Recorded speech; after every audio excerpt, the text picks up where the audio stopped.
Hello fellow gunners, Tim here at the reloading bench, where today I've just got back from the range. I took down my 9mm Hipoint carbine with a 135 grain round flat nose NOE bullet that I cast and powder coated. These are powder coated. Here's the bullet right here.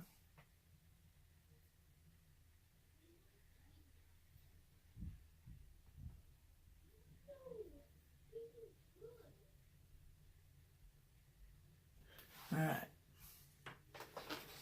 So my first loading, now I'm using Titegroup. This is 3 grains of Titegroup. The average speed was 1,002 feet per second with an extreme spread of 64. All right. The next group was 3.3 grains of Titegroup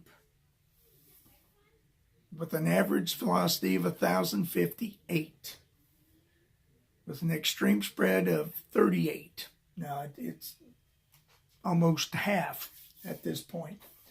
Okay, the next group was 3.6 grains of Titegroup with an average velocity, and this is funny because I've jumped up almost 90 feet per second with 0.3 grains, but it was 1141. The extreme spread was 32, so my extreme spread got better. I believe at this time, this was when I was shooting ragged hose. No, scratch that. I wasn't this. That was a different load. I didn't shoot this on paper. Okay. Now I'm going up 0.3 grain intervals with these groups. Okay, here's the next one. Is a 3.9, and the average velocity was 1192. The extreme spread was 83. So it's going back up. It's higher now than it was to start with. All right, and then the next group was 4.2 grains of Titegroup with an average speed of 1250 and an extreme spread of 95. So yeah, okay.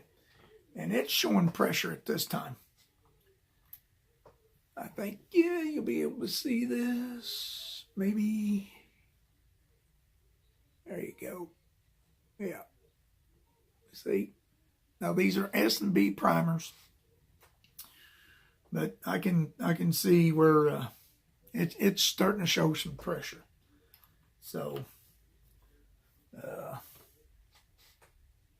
what I'm finding here is anywhere between 3.3 and 3.6 grains of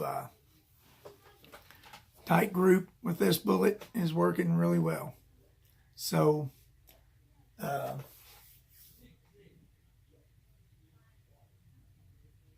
anything above that, it's starting to show pressure, and the extreme spread's getting worse. So so anywhere from 1141 to 1192 feet per second, it's shooting really well.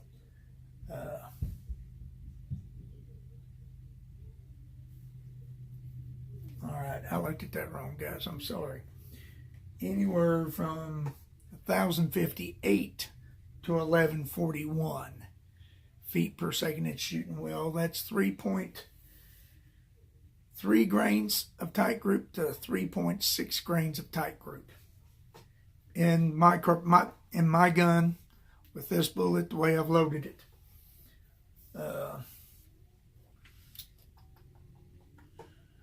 I need to tell you what the overall length is.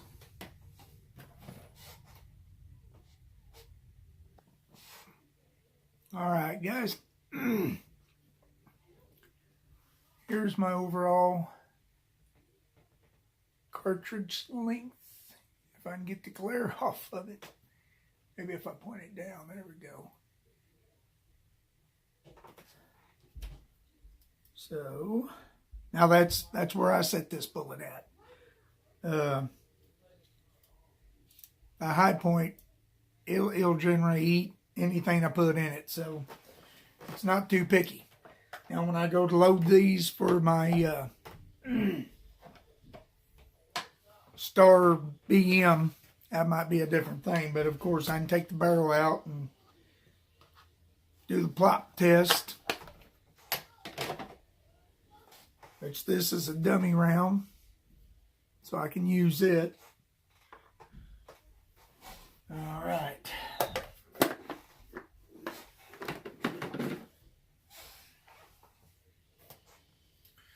So it looks like the conclusion I've come to with my carbine, my Hipoint carbine, the 3.3 grains, the 3.6 grains was it wasn't showing pressure signs.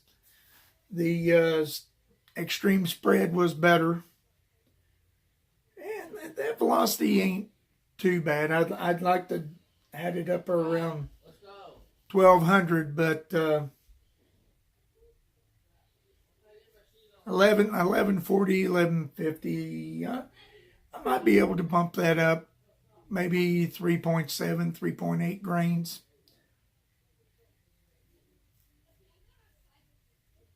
Maybe. I don't know. The 3.6 it was the best, so that might be just where I keep it for that gun. Now when I get to testing it in my little Star BM, like I said, I might have to change the overall length, some other things, and I'll probably won't. Yeah, okay, yeah. I'll be using the S&B primers. I might try some CCI primers to see if it makes a difference, but right, guys, that's what I found with this bullet.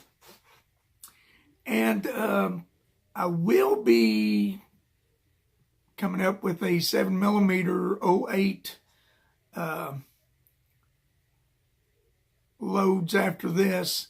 What I'm trying to do is I'm trying to get my 7mm 08 to shoot as fast as my 9mm with this weight bullet, and then I'm going to compare